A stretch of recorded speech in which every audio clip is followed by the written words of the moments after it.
Автономната македонска идеја не скара со бугарската влада. Зар порано не беше љубезен и внимателен со нас кнезот Фердинанд?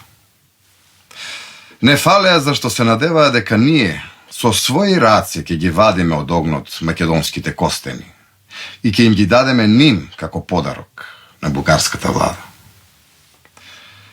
Големите луѓе сакаа да јаваат на грбот на малите. Владата мечтаеше на Сан-Стефанските граници. Кнезот Фердинанд го примамува ефектот кон своите два венца да го придодаде и третиот, Македонија.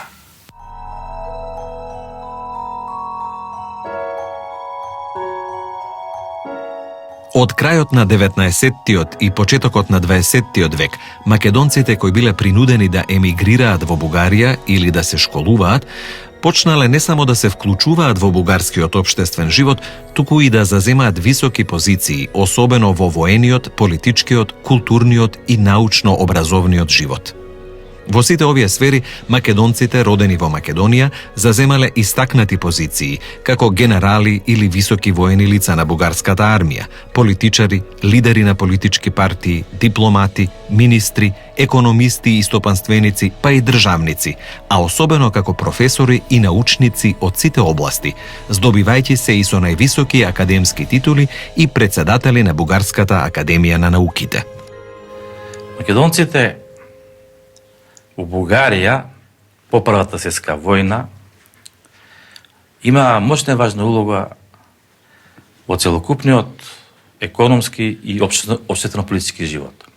Тоа се должи пред се на бројноста на македонската емиграција, тука мислам пред се се мисли на македонските бегалци, кои уште од крајот на 19-тиот век, почетокот на 19-тиот век, а се разбира по Балканските војни и Првата светска војна, најдоа еден вид прибежиште во Бугарија.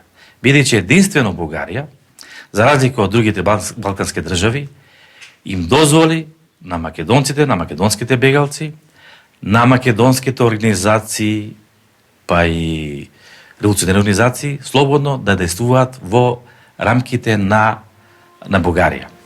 Исто така во внатрешниот политички живот во Бугарија мощно активно учествувале и бројните македонски братства, друштва и организации, како што биле Македонскиот национален комитет, Македонскиот научен институт, Илинденската организација, Македонската парламентарна група и други. Се смета дека според официјалните податоци, официјалната статистика што ги водале бугарските државни органи, дека во Бугарија имало околу 250, а според неофицијални податоци, ние тие ги црпеме од бројот на братствата во Бугарија, дека во Бугарија по Првата светска војна имало околу 500.000 македонци, значи по потрекло од Македонија.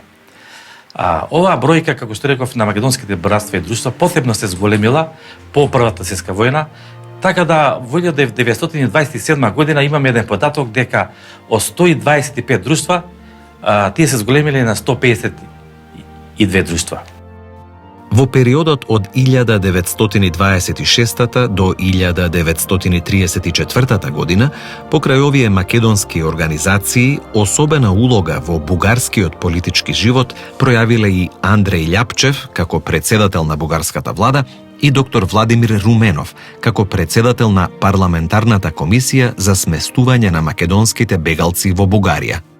Андреј Љапчев, македонец по род, бугарски политичар и државник.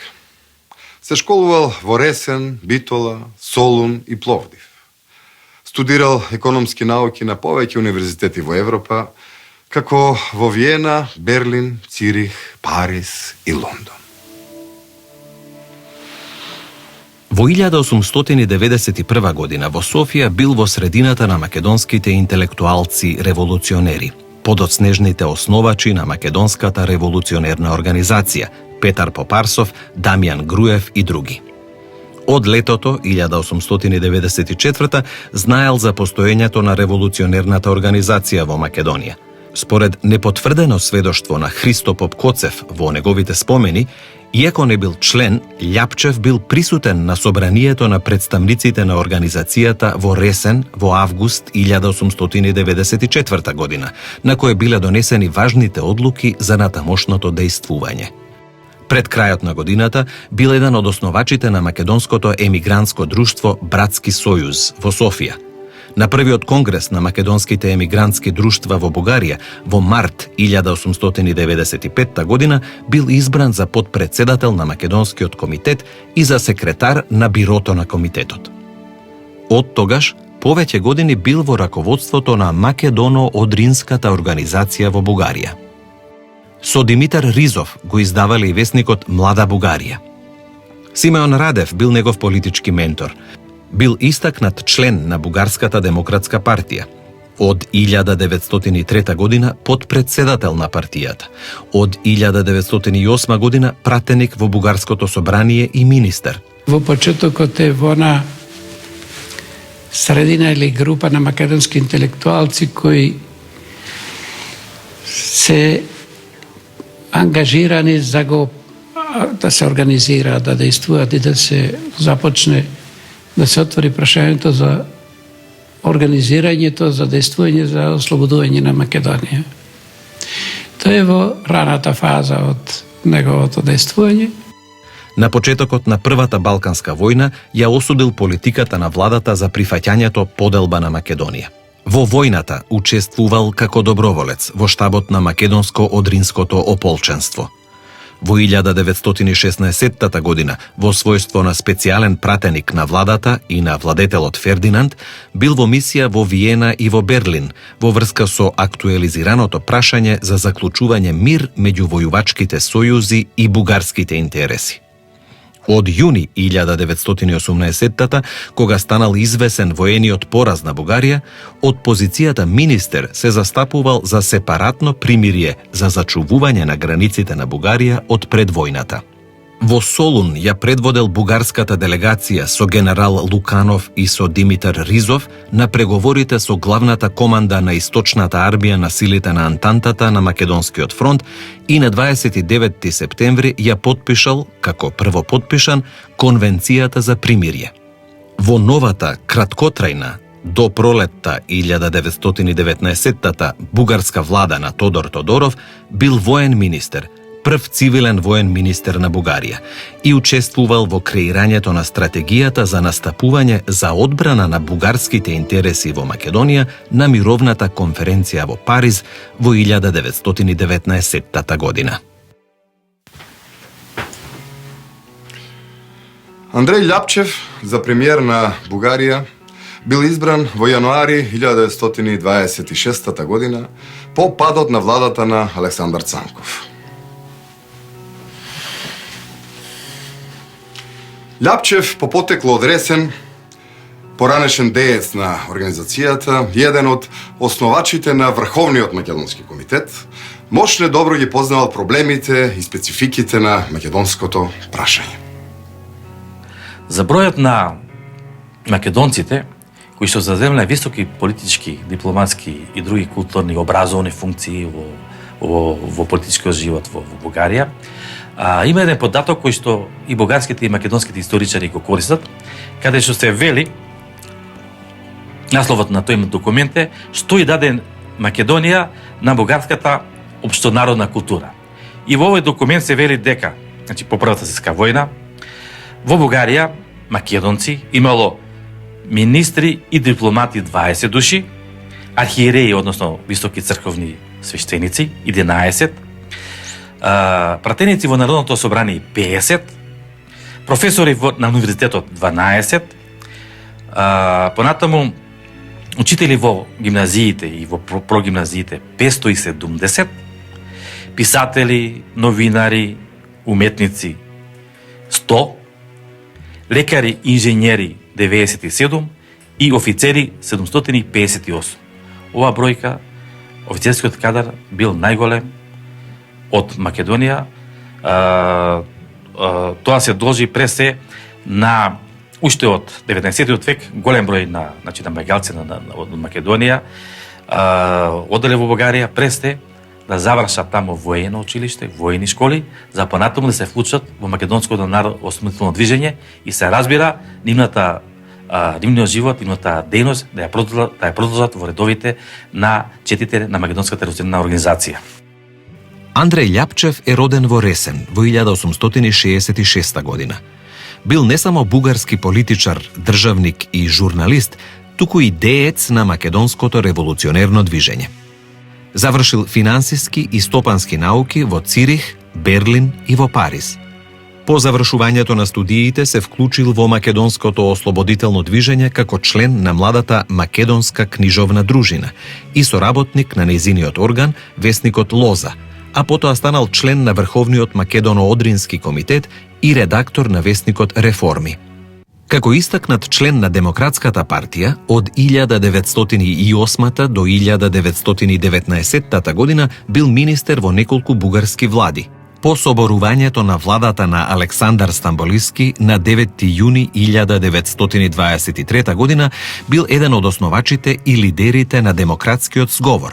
Како председател на бугарската влада од 1926 до 1931 година постигнал забележителен успех на внатрешен и надворешен план. Со одржањето на Љапчев на бугарската влада се чувствува една голема не само економска раздвиженост на бугарската држава, туку еден вид како се разбира како македонец, тој посветил посебно внимание кон Македонската револуционарна организација, кон ВМРО и се разбира кон Македонскиот национален комитет. Бидејќи тој е бил еден од представниците, еден од основачите на Македонскиот врховен комитет. За време на 5 години додека бил на чело на бугарската влада, Андреј Љапчев успел да го нормализира политичкиот живот во земјата и да добие финансиска и економска помош за стабилизирање на бугарската економија. Меѓутоа, за време на неговото управување, тој бил одговорен за необјаснети убиства и апсења на политичките противници на демократскиот сговор. Како близок пријател на цар Борис III, тој се застапувал за монархијата како гаранција за опстојувањето на бугарскиот идеал, односно на уставот. Андреј Љапчев уживал голем авторитет кај бугарските политички кругови, а особено кај цар Борис III. Со доаѓањето на чело на бугарската влада во 1926 година, Љапчев во својата надворешна политика се ориентирал кон одржување поблиски односи со Италија, што предизвикало заладување на односите со кралството на србите, хрватите и словенците. Прашањето на македонските бегалци било едно од главните прашања на внатрешната политика на Андреј Љапчев. Во својот инаугуративен говор во Народното собрание на 5 јануари 1926 година, тој подвлекол дека бегалското прашање со постојаното доаѓање на нови бегалци станува се потешко и помачно и дека владата чувствувала потреба од брзо и ефикасно решавање на тоа болно прашање. Една од главните прашања во управувањето на Љапчев било прашањето за подобрување на положбата на околу 250.000 бегалци од Македонија, Тракија и Добруџа во Бугарија. Тој многу вешто и најумешно го користеше така нареченото бегалско прашање, затоа што во Бугарија се концентрираше голем број на македонско население кое што и во време на Балкански и Првата светска, по Првата светска војна се преселија во Бугарија, се населија во Бугарија. Мощна е значена неговата улога во подобрувањето на животот на македонските бегалци.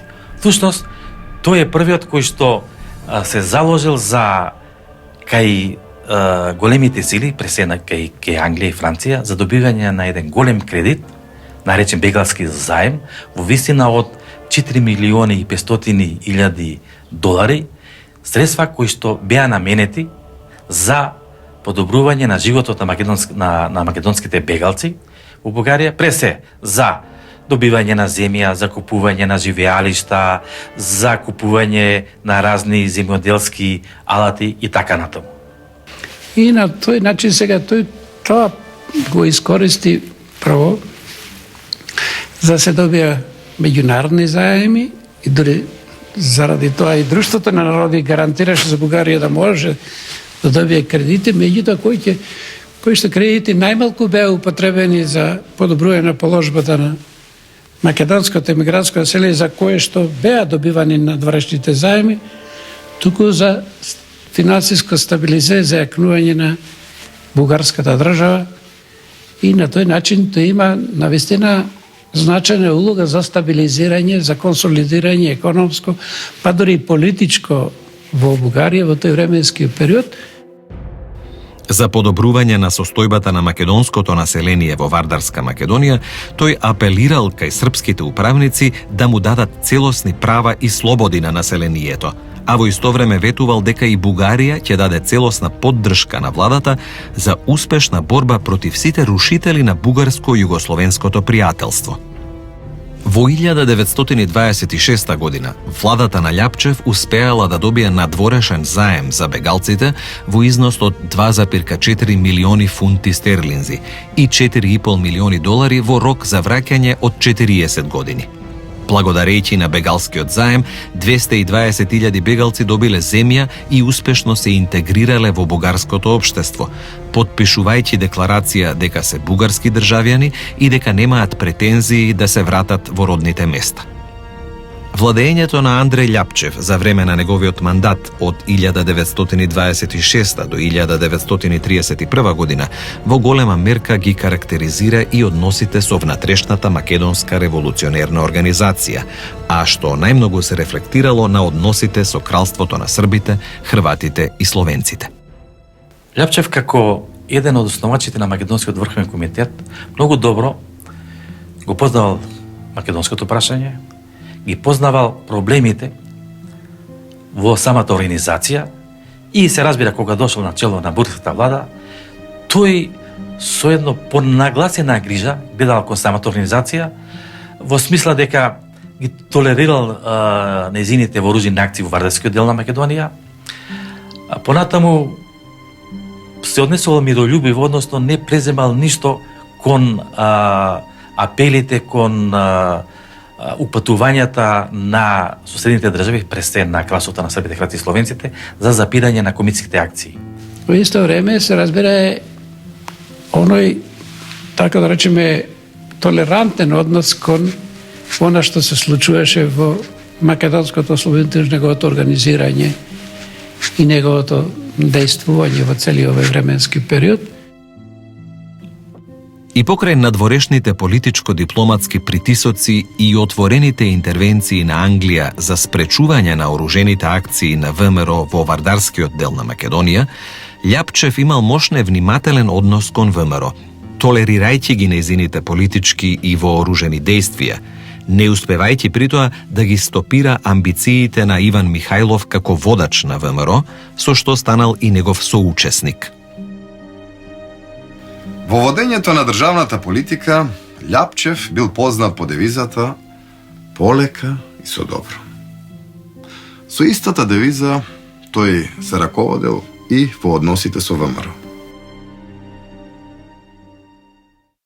Неговата позната девиза во неговото управување е «Полека со добро», кој што понатаму неговите политички противници му ја додале со уште малку чотек. Како поранешен деец на организацијата и еден од основачите на Врховниот македонски комитет, Андреј Љапчев мощне добро ја познавал внатрешната сила на ВМРО и бил близок со нејзините раководители и идеолози. Тоа мощно успешно го користело раководството на ВМРО, посебно Тодор Александров и Иван Михајлов, верувајќи дека Љапчев, како поранешен деец на организацијата, ќе има разбирање кон активностите на ВМРО. Противречностите во водењето на надворешната политика на Бугарија и ривалската борба меѓу водачите на демократскиот зговор се одразиле и кај раководството на ВМРО. Членот на Централниот комитет на ВМРО, Иван Михајлов, се приклучил кон владината политика на Љапчев, настојувајќи да го обезбеди продолжувањето на основниот курс на политичката програма и вооружената тактика на ВМРО.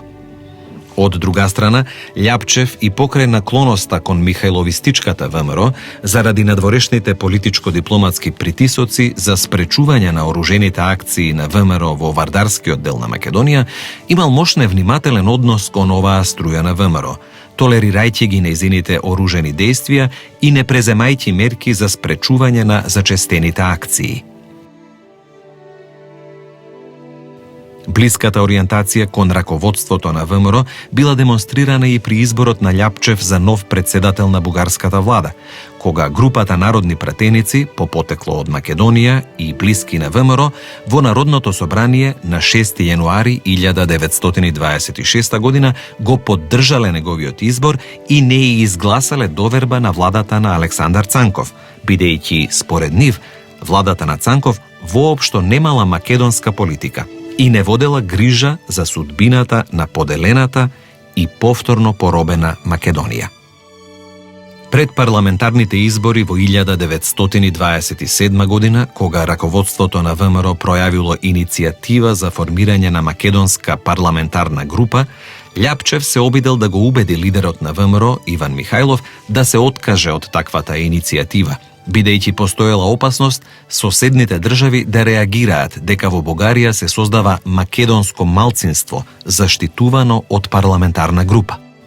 Во своите политички потези, Лјапчев никогаш не помислувал да ја ликвидира ВМРО, сметајќи го македонското прашање како бугарско прашање. Затоа Лјапчев ги оправдувал акциите на ВМРО и ги поддржувал нејзините барања за давање на малцински права на македонското население во Вардарска Македонија, сметајќи го како дел од бугарската нација. Настапувајќи како застапник на ВМРО, тој во разговорите со амбасадорите на кралството на србите, хрватите и словенците и на Чехословачка во Софија ги уверувал дека ВМРО ќе ги прекине своите терористички акции ако владата на Белград се согласи на реформи за подобрување на животот на населението во Вардарска Македонија. Бугарскиот премиер Андреј Лјапчев ја поддржувал политиката на ВМРО додека во незиниот централен комитет се наоѓал Ванчо Михајлов. Тој одржувал тесни врски со Михајлов, а врските исто така биле особено блиски и со италијанската влада, која што имала ревизионистичка политика во поглед на границите на кралското Југославија. Што значи дека и Лјапчев на еден начин, иако се оградувал официјално од таа политика, за да ги заштити во една добра форма југословенско-бугарските односи, сепак ја поддржувал ВМРО и одржувал блиски врски и со Иван Михајлов, а со тој и со италијанската влада. Не прикривајќи ја наклоноста кон Иван Михајлов, Лјапчев често одржувал тајни контакти со него. Во август 1926 година, кралството на србите, хрватите и словенците, Грција и Романија, до бугарската влада доставиле колективна нота со барања за расформирање на четите на ВМРО, но Лјапчев откажал да ја забрани ВМРО. По убиството на членот на Централниот комитет на ВМРО, Александар Протогеров, на 7 јули 1928 година од страна на приврзаниците на Михајловистичката струја на ВМРО, кога во редовите на организацијата дошло до расцеп и до меѓусебни судири и убиства, Лјапчев застанал зад Михајловистичката струја и зад Иван Михајлов, поддржувајќи и помагајќи ја отворено нивната политика, станувајќи притоа главен заштитник на ВМРО. Колку биле добри цврсти, односно врските помеѓу Лјапчев и членовите на организацијата, јас ќе кажам само еден пример. 1928 година Велика Британија и Франција упатуваат една протестна нота до владата на Бугарија, односно до премиерот, каде што бараат Бугарија да ги превземе сите мерки за запирање на терористичките акции на организацијата во Вардарскиот дел на Македонија, односно во кралството на србите, хрватите и словенците, и дека владата мора да се послужи со сите инструменти кои што може да ги искористи значи за укинување на организацијата. Реакцијата на Андреј Лјапчев на таа телеграм, значи на таа нота е понудена, значи закана дека ќе ја достави, односно ќе ја депонира својата оставка, заради тоа што тој смета дека натрешната македонска револуционерна организација има основа за својата борба и дека мирот на Балканот може да се реализира само преку давање на тие права на населението во Вардарскиот дел на Македонија. Со премолчана согласност на бугарската влада на Љапчев, а често и со нејзина поддршка, ВМРО во Пиринска Македонија спровела целосна местна кадровска политика, назначувајќи свој кадри во административните органи во округот, како и своја даночна политика, при што Љапчев воопшто не превземал никакви мерки за воспоставување на државниот суверенитет над овој округ во Бугарија.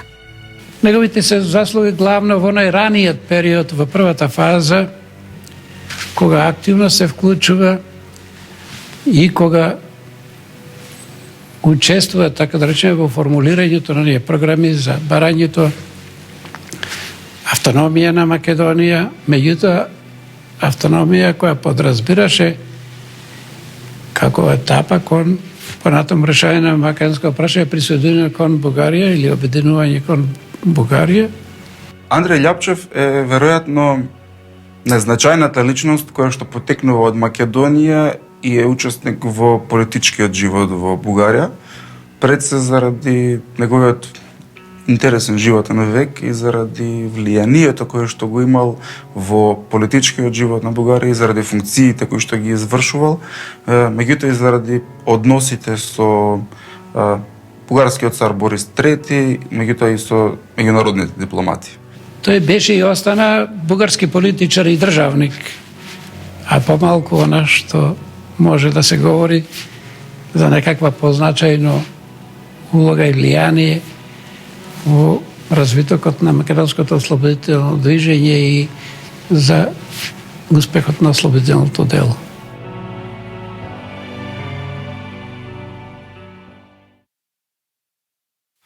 Покрај Андреј Љапчев, во политичкиот живот во Бугарија, во периодот од 1926 до 1934 година, мощна значајна улога имал доктор Владимир Руменов, не само како член на Македонската парламентарна група во Народното собрание, туку и како председател на Комисијата за сместување на македонските бегалци во Бугарија. Доктор Владимир Руменов е роден во 1870 година во Крушево. Завршил духовна семинарија во Киев во 1891 година и медицински факултет во Москва во 1896 година. Како лекар во Скопје се вклучил во Македонската револуционерна организација, станувајќи член на окружниот комитет. Учествувал во подготовките на Илинденското востание, а за време на Младотурската револуција во Солун бил член на бирото на Сојузот на бугарските конституционени клубови. Во Балканските војни и во Првата светска војна учествувал како воен лекар на бугарската армија, добивајќи чин генерал. Бил еден од основачите на медицинскиот факултет на Универзитетот Свети Климент Охридски во Софија и председател на Врховниот медицински совет. Од 1923 до 1931 година бил пратеник во Народното собрание. Македонските бегалци во Бугарија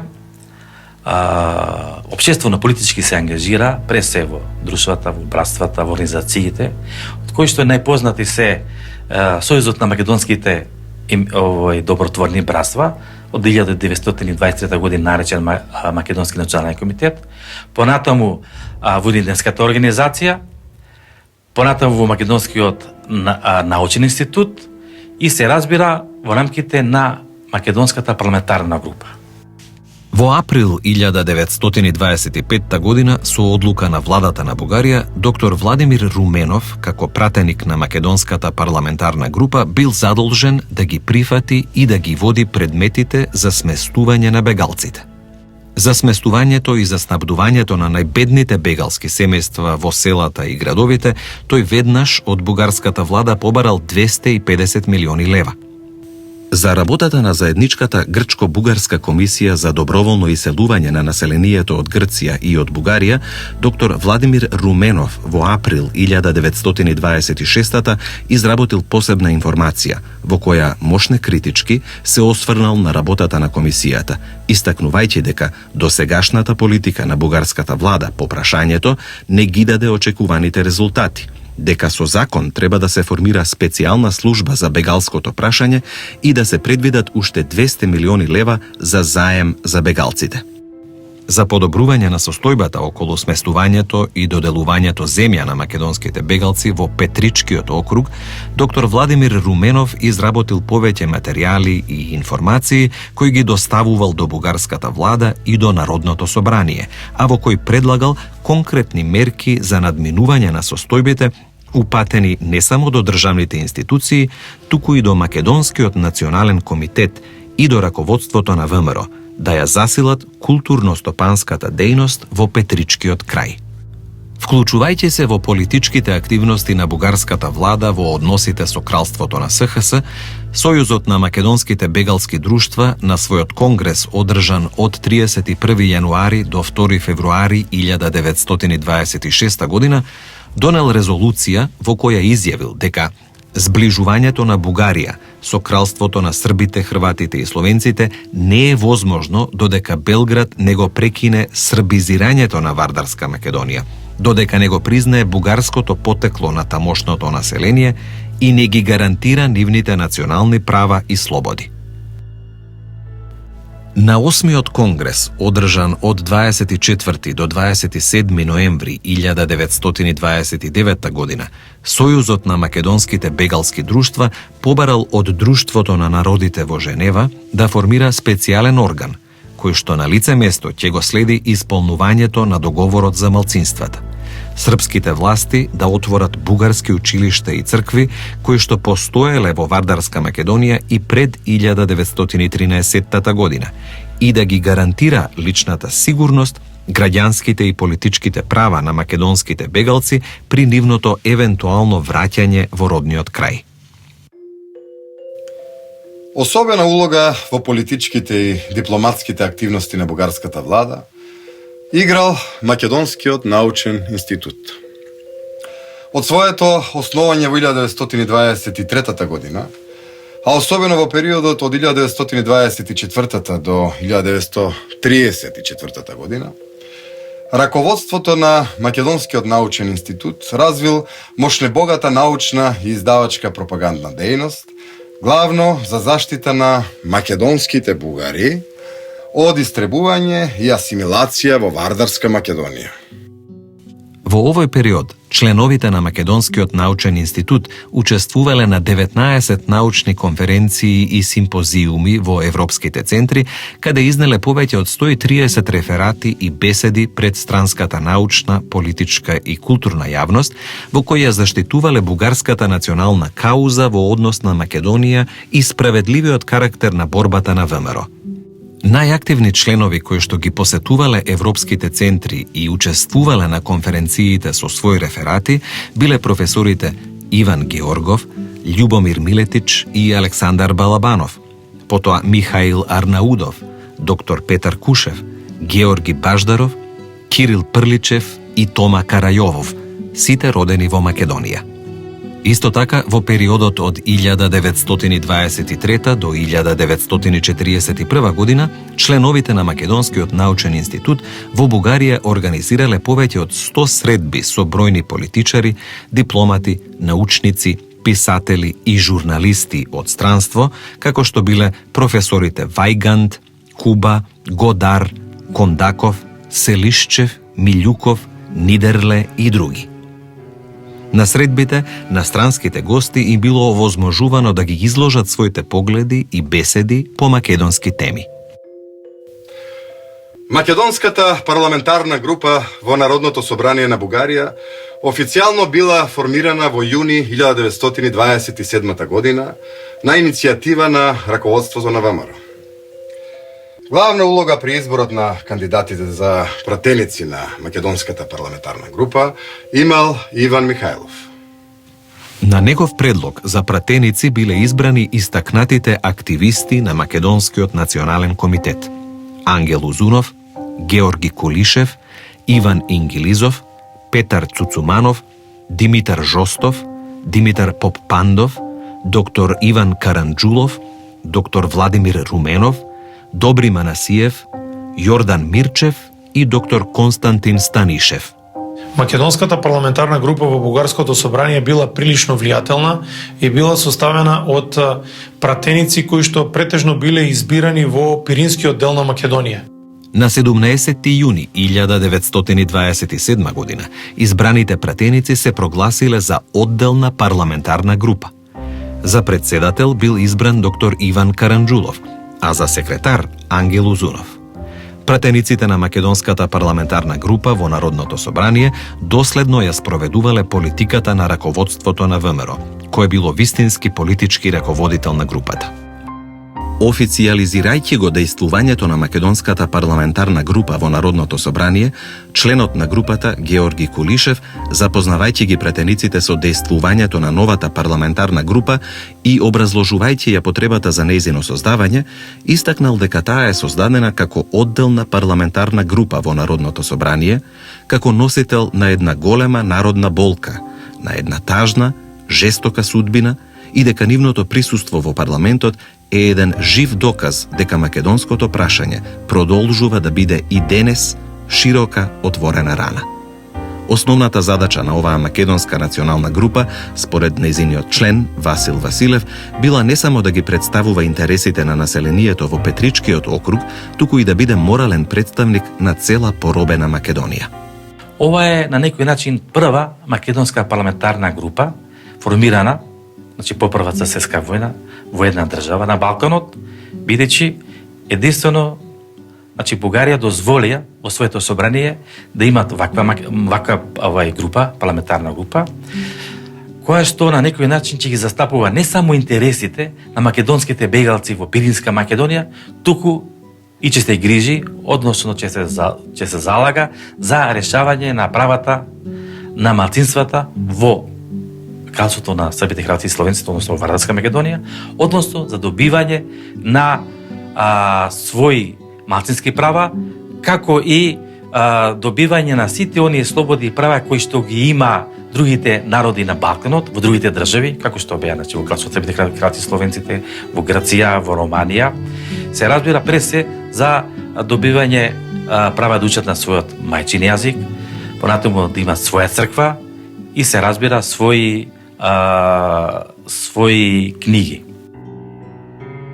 Во 1927 година Централниот комитет на ВМРО изработил и посебно упатство за важноста, значењето и задачите на Македонската парламентарна група. Во набележаните задачи, групата, меѓу другото, имала право да ја представува не само волјата и желбите на населението од Петричко, туку и мислењето и стремежите на македонците од поробена и потчината Македонија, и јасно и категорички да го заштитува принципот на независноста на Македонија. Понатаму, групата била задолжена да се интересира за институтите, организациите и друштвата кои што ја представувале ВМРО во Пиринска Македонија, да укажува на недостатоците при вршењето на работите и да пружа помош на раководните тела на ВМРО. Исто така, групата била должна да го известува Централниот комитет на ВМРО за непослушноста на пратениците и на секој 2 месеца да го информира за поважните извршени работи. Македонската парламентарна група, во својство на легитимен представник на македонските емигрантски и бегалски маси од Пиринска Македонија, ги застапувала и заштитувала нивните интереси во бугарскиот парламент за подобрување на нивните животни услови, како и за грижа за културниот и економскиот просперитет на Петричкиот округ.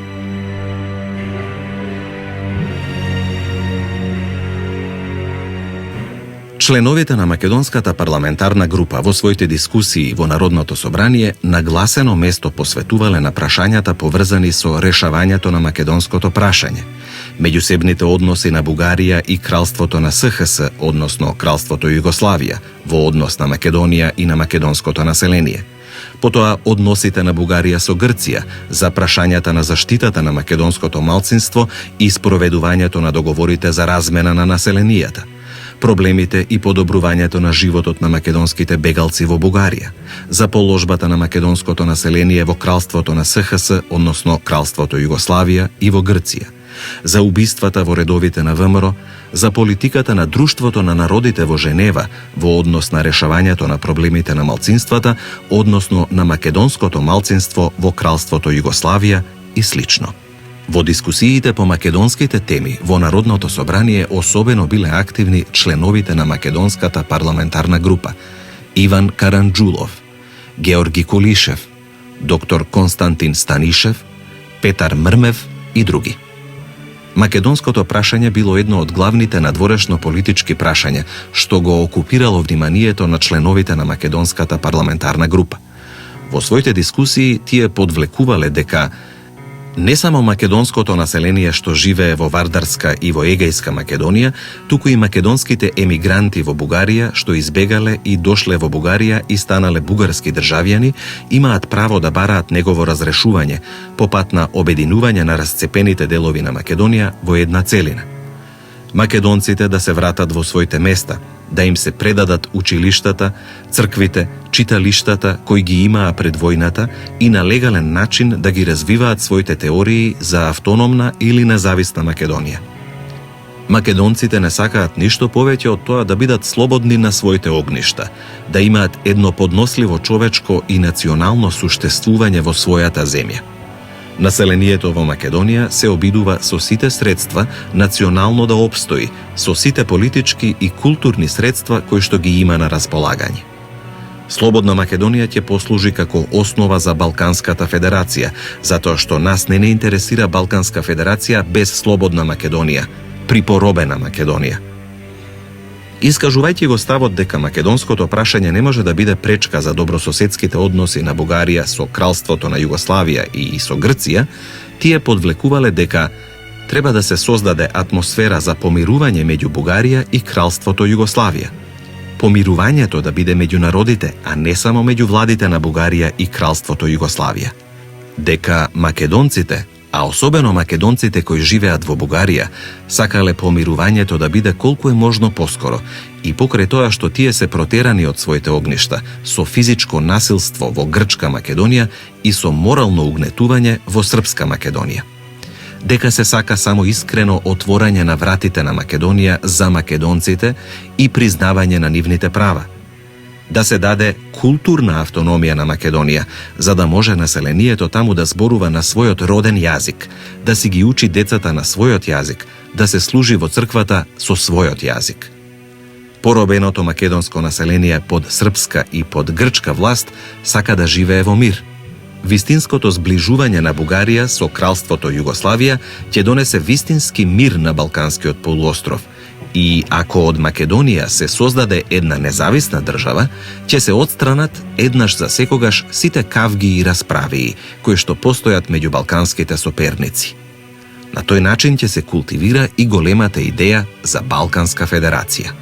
Понатаму, во интерес на мирот на Балканот, членовите на македонската парламентарна група во своите дискусии барале на македонското население во Вардарска Македонија да му се дадат сите граѓански и политички права и во таква културна почва македонецот да може прекрасно да работи за своите крајни идеали и само на тој начин да се смири Балканот и балканските држави Грција, Србија и Бугарија, така што Македонија да биде соединувачка алка, да биде јатката на таа Балканска конфедерација. Во врска со прашањето за спроведувањето на договорите за правата на малцинствата, членовите на македонската парламентарна група истакнувале дека македонците што се наоѓале во Вардарскиот и во Егејскиот дел на Македонија само со оружје се бореле и продолжуваат да се борат затоа што не располагаат со други средства. Дека со давањето права на македонското малцинство во Кралството Југославија треба Македонија да биде на македонците, исто како што е Грција на грците, Хрватска на хрватите, Албанија на албанците и така натаму. Во дискусиите тие упатувале остри критики, како и апел до бугарската влада и до парламентот да го издигнат гласот против жестокиот терор врз македонското малцинство и да се застапат пред светската јавност за да се признае барем најмалото право на македонците да зборуваат и пишуваат слободно на својот роден јазик. Овие погледи, ставови и залагања на членовите на македонската парламентарна група во Народното собрание на Бугарија всушност ги содржеа и барањата, желбите и мечтите на поробеното македонско население во Вардарска и во Егејска Македонија, како и на македонските бегалци во Бугарија, а пред се во однос на решавањето на македонското прашање. Навистина, тие имале активна политичка дејност во собранието, но од друга страна пак ги заштитувале можеби и бугарските државни интереси во поглед на Пиринскиот дел на Македонија. Не може да се каже дека воделе автохтона политика, туку дека таа политика ја усогласувале со моменталната општествено-политичка ситуација. Тако бил случајот и со Владимир Руменов. Во одредени случаи, кога се појавила кризата и расцепот во ВМРО помеѓу протогеровистите и михајловистите, дури и бугарскиот цар Борис III се обидувал да посредува да ги помири овие две организации.